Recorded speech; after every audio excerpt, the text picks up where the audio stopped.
Welcome to the Jobs and Work podcast. If you're like most Americans, you spend a significant amount of your time working. In fact, we spend more time at our jobs than anywhere else. But how often do we really talk about work in America? On this podcast, the Work for Change team will. Work for Change, LLC is a team of social scientists, thought leaders, and digital storytellers who dig into the critical issues affecting American workers and workplaces today. Our podcast is co-hosted by Dr. Kendra Jason and myself, Dr. Chris Maycumber. We'll also bring guests onto the show who reflect the diversity of the American workforce. We are so excited for you to join us as we lead the efforts to humanize the workplace by building dignity and equity into jobs, work, and organizations. Please subscribe to the podcast and share us with your friends and family. You can learn more about Work for Change at workforchangellc.com. Hi, everybody. Welcome back to Jobs and Work podcast. This is episode 7, and I am your co-host, Chris Maycumber. And I am your co-host, Kendra Jason. And we are really excited today to have our special guest with us. On the fourth Friday of every month, we feature a special guest. And our guest today is Melodi Caruso, and she's going to be talking to us about her experience as a general manager. So Melodi, thank you for joining us today. Thank you for having me. Sure. I'm going to give a quick introduction to sort of set the stage for what you do before we jump into our questions. So since January 2019, Melodi has been the general manager of Valley Country Club, where she has worked in a variety of leadership capacities since 2009. After graduating from the University of Rhode Island with a BA in International Business and Political Science, Melodi spent the early years of her career as dining room manager at Alpine Country Club before transitioning into the position of Director of Sales and Catering. As general manager of Valley Country Club, Melodi oversees the extensive day-to-day operations of the club. Melodi is the proud leader of what she calls, quote, her team of true professionals and dedicated veterans.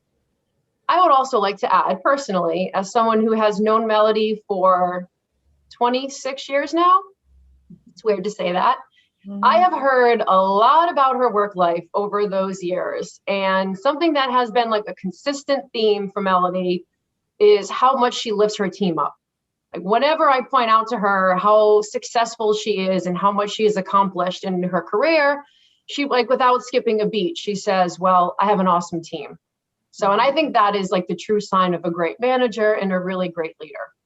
So on that note, Melodi, we know you're busy, so thank you for making time for our podcast today.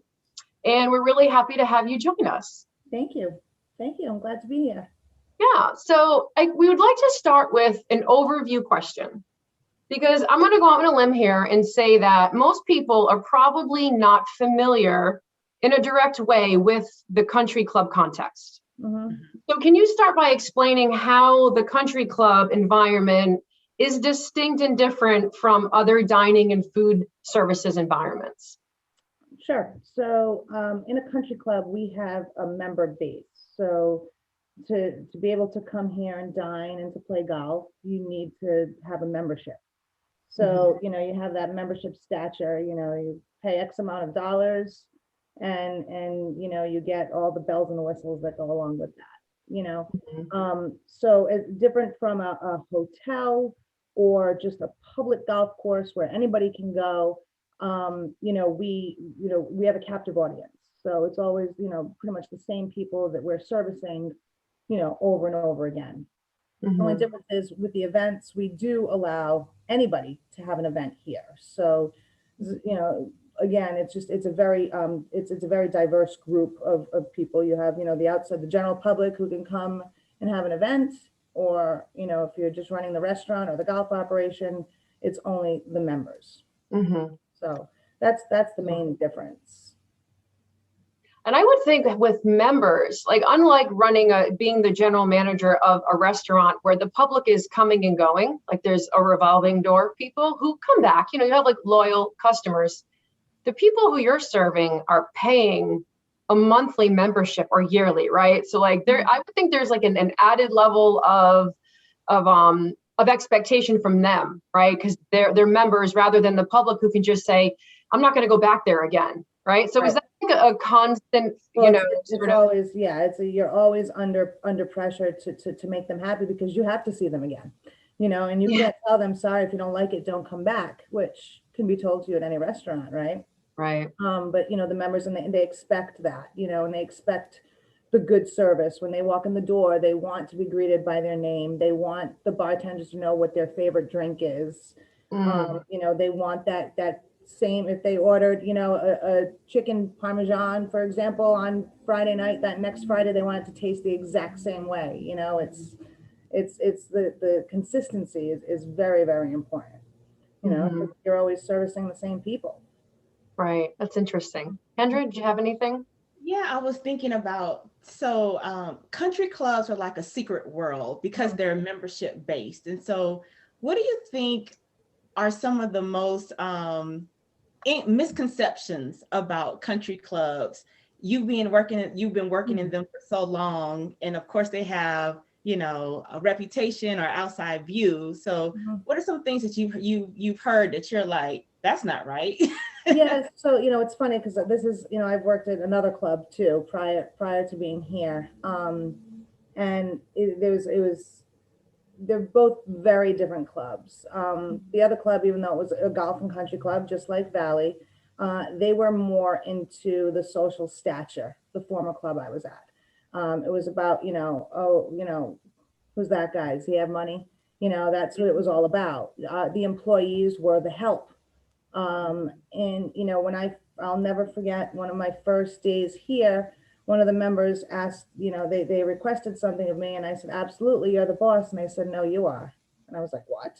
Like, I never heard that before. I think the misconception is that all country clubs have this,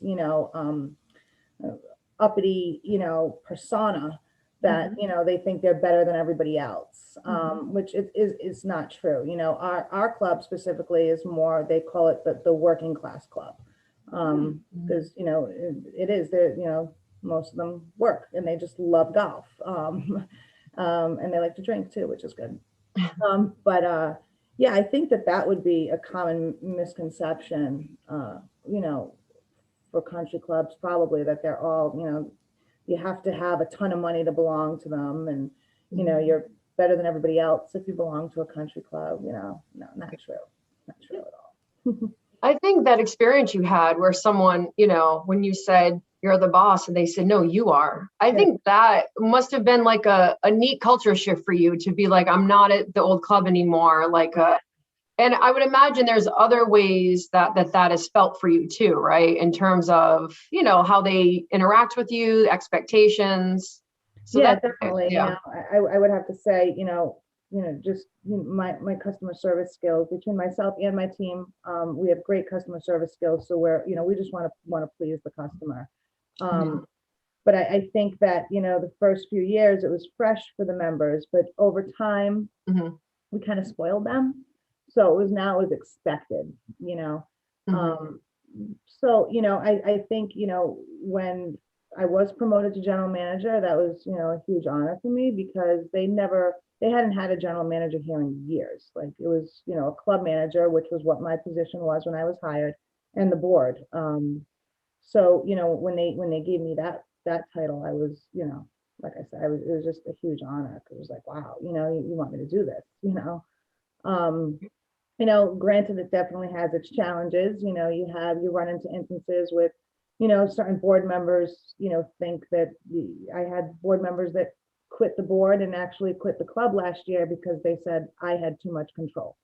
Well, I'm the general manager. I think if I was a male, it would be different, but we'll get to that after. I was going to say, we can warm up before we jump into that topic a little bit, because that is something that I know that you were interested in talking about. Do you want to hold off on that a little bit? Sure, we can talk. We can talk now. Sure. Okay. So, golf as a whole, way back years ago, like women weren't even allowed to play. They would, let the women putt the ball, and flirt with the caddies, but they were not allowed to play golf. The old, and I know it's not true, but they used to say that golf meant gentlemen only, ladies forbidden. That was what the word golf was. So just Mm. and in so many clubs, I don't even know if Augusta National is even letting women, belong there yet. I know as of a few years ago, there was no women members.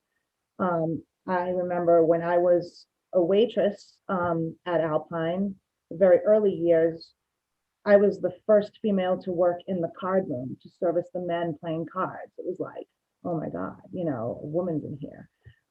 They had separated the rooms. You had a ladies' grill and a men's grill.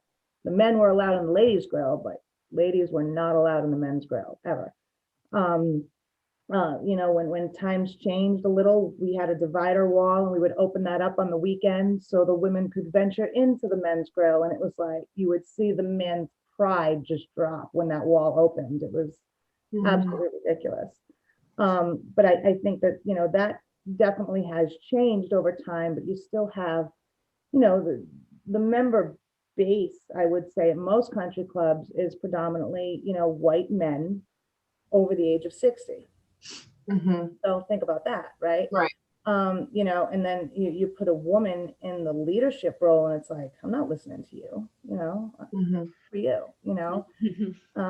so really trying to change that. I know from my, my first days here, how I made sure every single one of my female employees were respected.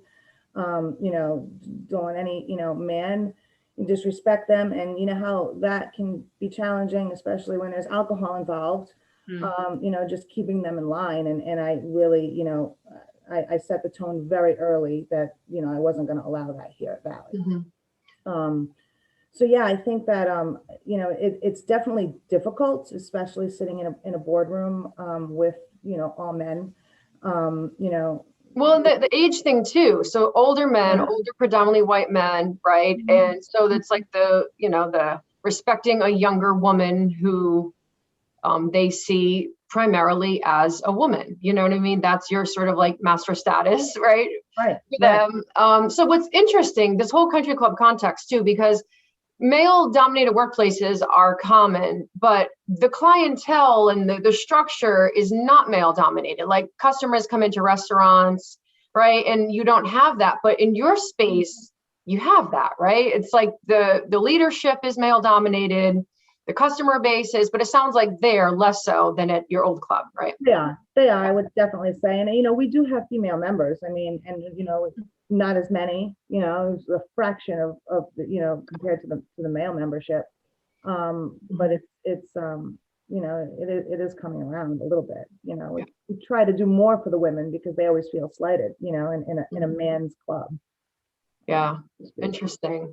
I just want to shift gears a little bit. Something Kendra and I had talked about is how fascinating it always is when somebody has a career that is a departure in a way from what their educational background is. So you have a BA in international business and political science from the University of Rhode Island. So how did, walk us through how you got to be a general manager and doing event planning? So in college, I was a waitress at a country club where, it just kind of stemmed from there, moved up the ladder. It's funny because I remember the last dissertation I had to write in college, I wrote it on the politics of a country club because it is so political. You take this country club and it is like a mini country. You have, very adverse sides, trying to, they're just, always competing, to get what they want, right? But they all want different things. So, really, with that, I was just kind of promoted, hey, do you want to be the hostess? Hey, do you want to be the dining room manager? Just from, I've always been a planner, as you know. But, from working in both the front of the house and the back of the house, I did, I learned a lot as far as, the events. So from there, I actually quit my job as a dining room manager. I left and I went and sat at a bank for a day and a half, and I walked out on my lunch break because I said, this is not happening. Went from going 120 miles an hour to a complete stop, and it just wasn't for me. So I Yep. went back to Alpine, and that's when they offered me the director of sales position, which, I have to say I really did well with immediately, doubled their food and beverage revenue within 12 months, which was really Mhm. good. Yeah. And then, I just I stuck with that, and you build a vendor client base. So, the clients keep coming back to you, where, year after year, first you have their wedding, and then before you know, you're doing their baby shower, then you're doing their baby's first birthday, and then you're doing the baby's 15th birthday. It's like, it just, Yeah. it just when you're good at what you do, when you tell when your clients know that you're truly invested in them, and you're going to make them happy, that they will keep coming back, which it always makes you feel good, right? Yeah. And then Well, from there, I just kind of yeah. got offered the position here as the club manager. So, yeah, I know it's in my international business. Of course, I learned business, which Mhm. I do a lot of that here. A lot of the business, the financial end. I oversee all of that. And then, of course, like I had mentioned, the politics, which is, a country club. It could definitely be a potential political hurricane at times. Mhm. The way things go. So. Yeah. Well, I think that, to your point about loyalty, like people are coming back to you with different family events, and, that there's a loyalty there of your customer base, which I think also speaks to the kind of service that you provide. And knowing how you do put that personal touch, and you're a hard worker. I remember when you were working at a grocery store at 15, you were promoted to head cashier. I Like, was. I worked at a grocery store.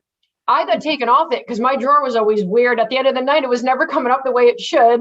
They were like, put her like stocking shelves or like lifting boxes. She's Yeah. not in charge of a drawer. And you were like promoted to head cashier at 15. They Like, had me closing the cash office at 15 years old. Like all the cash in the whole store was I like in my remember. control. Like, this is not right. Can you imagine? Responsibility for 15, certainly one I was not fit to handle. I wanted to ask about COVID. It's sort of like elephant in the room still, right? For what you do, dining, services, event planning, obviously it has had a significant impact on your industry, right? Yeah. That goes without saying. But like, what has it been like? And what kind of adjustments have you had to make that maybe we don't think of as the. So I would say our industry has probably been hit the hardest, because you can't have events, you can't have groups of people. That's what we do, that's our profit, is our events. So it was really a hard year last year. But aside from me, think about all the other vendors. Think about the hairdressers, the bakeries, the florists, the DJs, the photographers. They're all basically put out of business, for a whole year. And when people book a date and then have to move that date, for instance, someone goes from 20 to May 5th of 2021. Well, that May 5th is a date that a new client could have taken. So you're potentially, it's lost revenue for like 3-year period. It's not just a 1-year period. When we sell events, we're selling time. That's what we're selling. And there's only so much time in a year.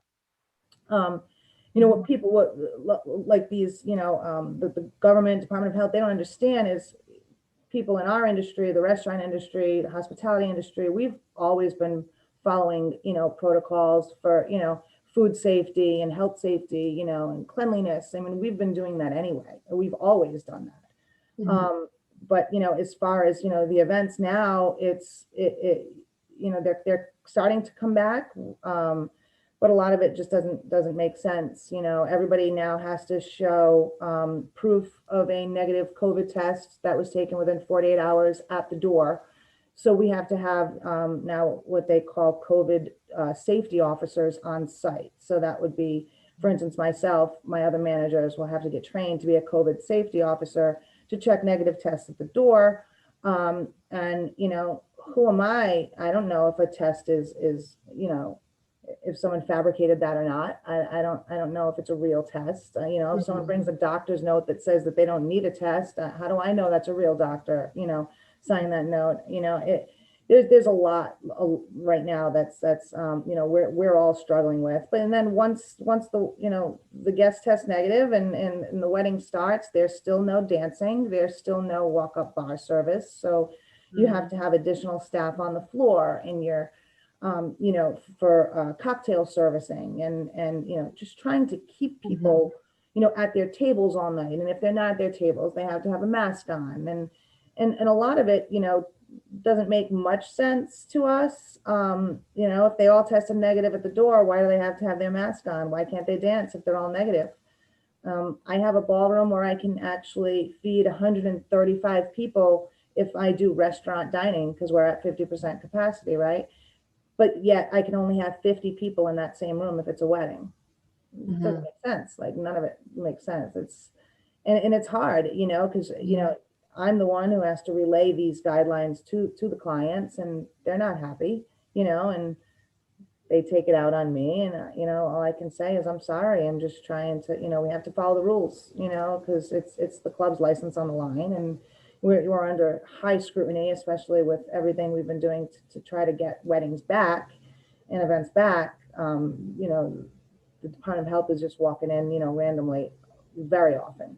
So they come in and they'll just check out how you're doing things. yeah, yeah. So when you have the client that say, well, you know, I want to do introductions without a mask on, and I say, well, I'm sorry, you can't, because someone's going to take a picture. That picture is going to go on social media. Another one of my clients is going to see that, and then it's just, we just can't do that, you know. So it's hard being the bearer of the bad news, but unfortunately, in my position, that's what I have to do in many instances. So I wonder, oh, I'm sorry, Melody. I wonder, you talked a bit about, you know, some businesses have not been able to survive COVID or are being really heavily hit. Are country clubs somewhat protected because of the membership element? Is there? Yeah, you know, I will say, and you know, funny, I'm talking about this now, but we are actually, this is our first year, we're transitioning to a semi-private membership. So we actually are allowing, we have members, but we also are allowing public golfers to come and play now. And COVID really played a role in that. I think private country clubs, so golf as a whole, the industry was through the roof last year, because it was an outdoor activity that people could do, you know. People, you know, aren't going into the office, you know, so they can go play a quick round, you know, in the morning. So the golf side, you actually had more business, but the event side, okay. Golf never shut down. Golf was always deemed essential, especially here in Rhode Island. We were an essential business. Yeah. So, you know, the golf course was open all year. In a private, you know, being private, you only have so many members that can come, right? But a public golf course, anybody can come. So that's where, you know, the numbers really, you know, drove in the public side. So at the end of last year, that's when we opened some tee times up for the public to come play. And we saw, you know, it was a great revenue source for us, which I think, you know, for any public golf course, they did very, very well last year. You know, you can't say the same for a private club. Yes, you have the member base. Yes, they pay their dues, but it's typically not the dues that support the club. The dues might help to pay for, you know, the golf course maintenance, but it was really always our events that really, you know, helped us stay afloat for so many years. Typical private country clubs either break even or lose money. You know, since then, that's not the model my owners want to follow anymore. So we're doing this slow transition. But I think it's going to be a great year. You know, I don't think golf is going anywhere. I think people still want to be outside. People still want to be active, and they feel safe when they're outside. So, you know, we'll see what happens. Yeah. So how did the members take to opening it up to semi-private where people can just come in and golf? Like, was that a friction kind of situation? It was. Yeah. So, you know, there's been talk about it for a long time. So it wasn't like, you know, they weren't shocked by it. But yeah, the members that didn't want to do it, they left, and I'm good with that. You lost people in that transition. Yeah, we lost about 100, but I have to say, which we typically have 30% turnover, 30 to 40% turnover every year, which is typical for a country club. You know, people leave, they come, they go. You know, last year we raised our dues and we lost 115 members. So we actually lost more from bringing our price up than we did from losing, you know, because we're going semi-private, even though we cut their dues in half. So they're paying a lot less money, but they do get extra amenities. They don't, you know, the public's not going to get everything that they get.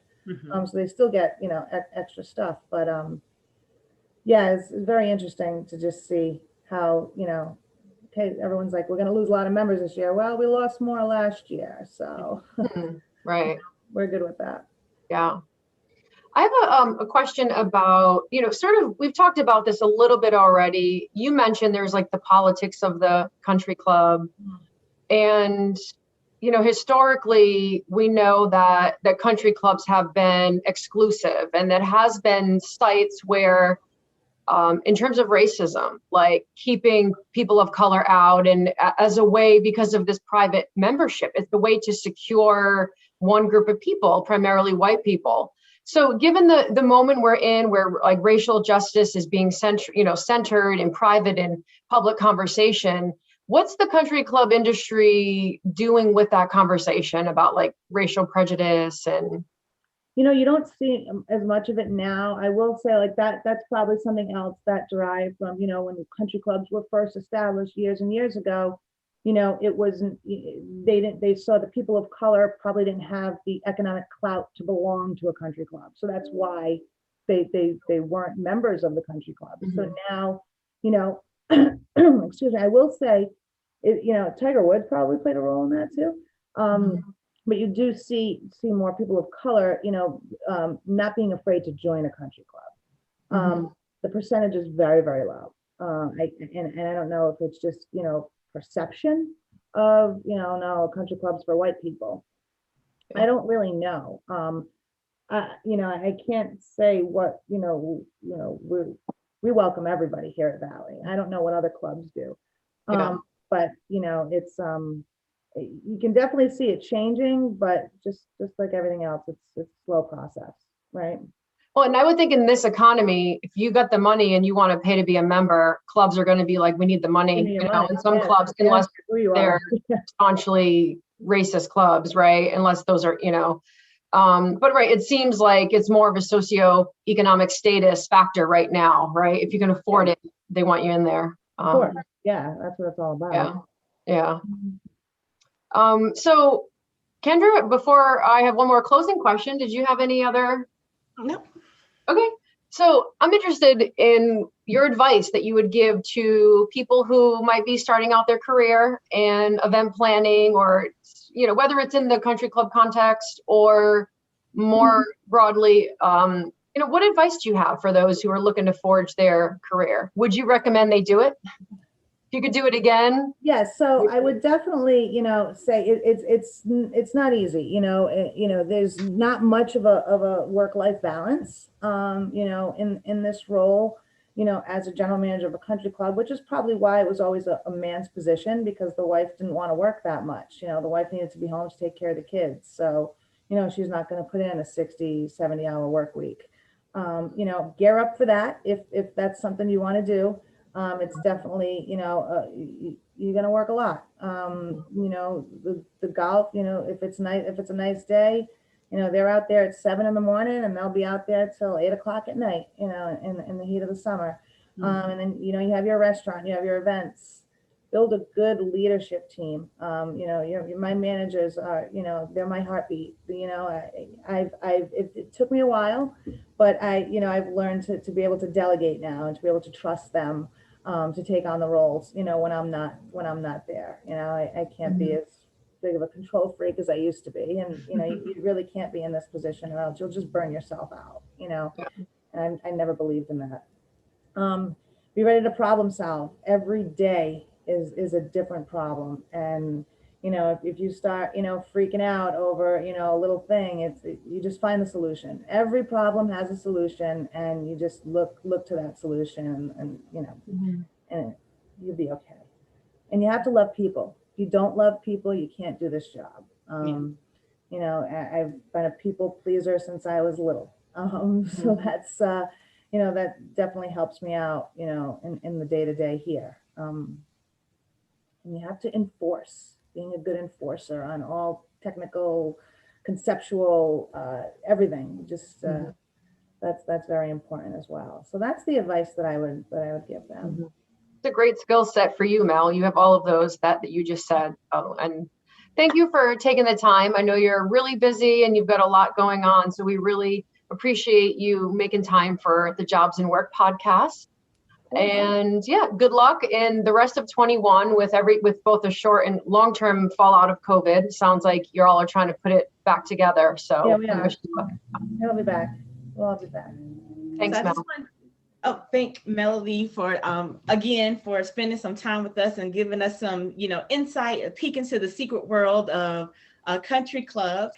Chris and I run a business called Work for Change. And in this business, we offer consulting to managers and different leadership in order to help make their workplace better. So clientele and your workers will have a great working experience. And so you can find us at Work for Change. That's work, the number 4, change, llc.com. You can find us on Facebook, on Twitter, on Instagram, and of course you found us here on YouTube. So please like, share, and subscribe so we can work to make the world of work better.